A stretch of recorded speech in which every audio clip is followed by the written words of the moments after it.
Räägime füüsilistest ja psühholoogilistest vajadustest siis kandideerimisprotsessi jooksul, millele sina kui värbaja või siis ettevõtte juht võiksid või peaksid mõtlema, kui sa otsid endale uusi töötajaid. Füüsilised vajadused kandideerides on vajadused, mis viitavad siis inimese nagu põhinõuetele. Nõuetele nagu vesi, toit, arved, uni, turvalisus, füüsiline tervis, üldse tervis tervikuna ja nii edasi. Ja see on see olukord, kus sa pead, see ei ole see, et sa võiksid sellele mõelda, vaid need on asjad, millele sa kindlasti peaksid mõtlema. Ja füüsilised vajadused kandideerides eelkõige siis tööotsija aspektis on näiteks palk ja rahaline kompensatsioon. Ehk siis, et tööpakkumist hindav nagu kandidaat tahab näha, et tema elustiil on võimalik elada edasi ka siis, kui ta sulle tööle tuleb. Muidugi juhul, kui ta on otsustanud karjääripööret teha või oma kulusid oluliselt allapoole tõmmata, siis seda ta võib-olla ei otsi, aga tihtipeale on ikkagi palk number 1 alati, mida tahetakse ja kui sa vaatad erinevaid uuringuid, siis inimesed küsivad alati umbes selline 15-20% rohkem palka oma eelnevast ametikohast. Ja kuna erinevad uuringud näitavad ka seda, et see job hopping või töökohtade vahetamine aitab palgatõusule kaasa, siis need ootused on tihtipeale kõrgemad. Ja siis füüsiliste vajaduste alla läheb lisaks ka palgale ja nagu rahaliste kompensatsioonide peale ka see sõidukaugus ja töö asukoht. Ehk siis see füüsiline vajadus on see, et ma ju säästan aega, kui ma töötan lähemal oma siis elukohale.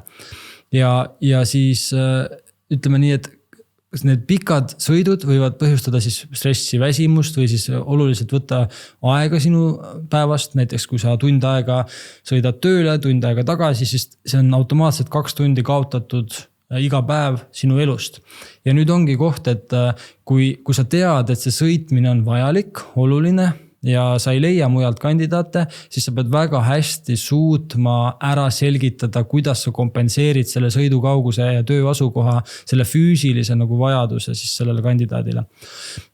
Ja töö stabiilsus ja turvatunne samamoodi, et kandidaat uurib nii-öelda siis kindlasti selle kohta, et milline on nagu ettevõtte rahaline seis ja milline on siis poliitika koondamiste osas ja nii edasi, et me näeme näiteks täna turul, kus on koondamise uudised ja ettevõtted jätavad kommunikeerimata selle, et miks koondati nagu väga hästi ja see tekitab nagu hirmu sinna ettevõttesse kandideerida, sest et te ju koondate, miks te samal ajal värbate teiselt poolt, et ettevõtted unustavad seda nagu sellele mõelda, et kandidaatidel on selline füüsiline vajadus turvalisuse ja stabiilsuse järgi ja see lihtsalt on asi, millest ei saa mööda vaadata.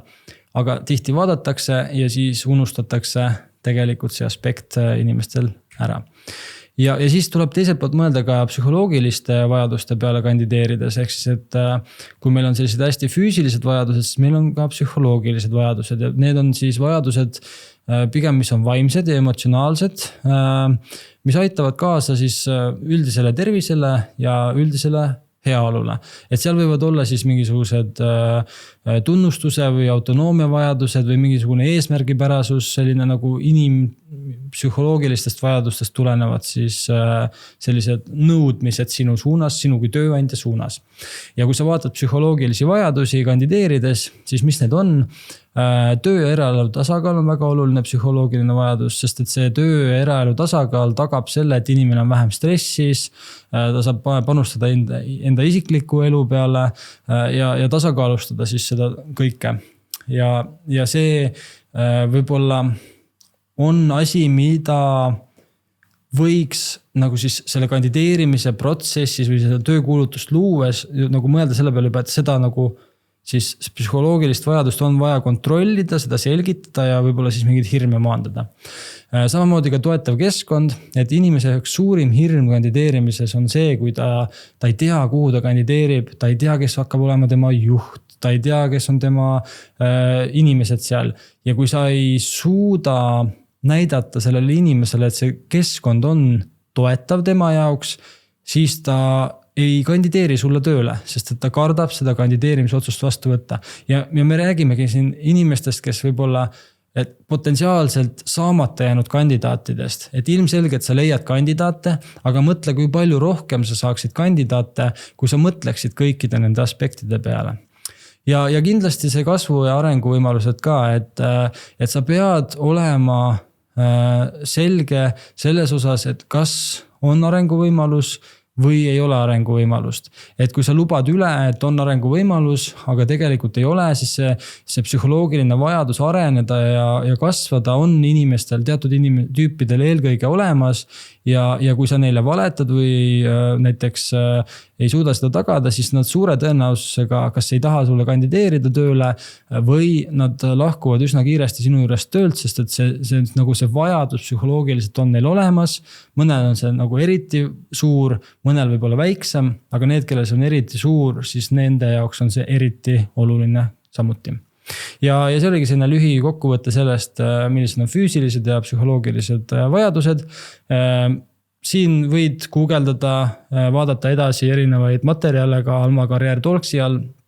Oleme puudutanud persoonasid ja sisuturunduse loomist, et millistele aspektidele sisuturunduse loomisel mõelda ja seal puudutasime psühholoogilisi ja ka füüsilisi aspekte oluliselt detailsemalt.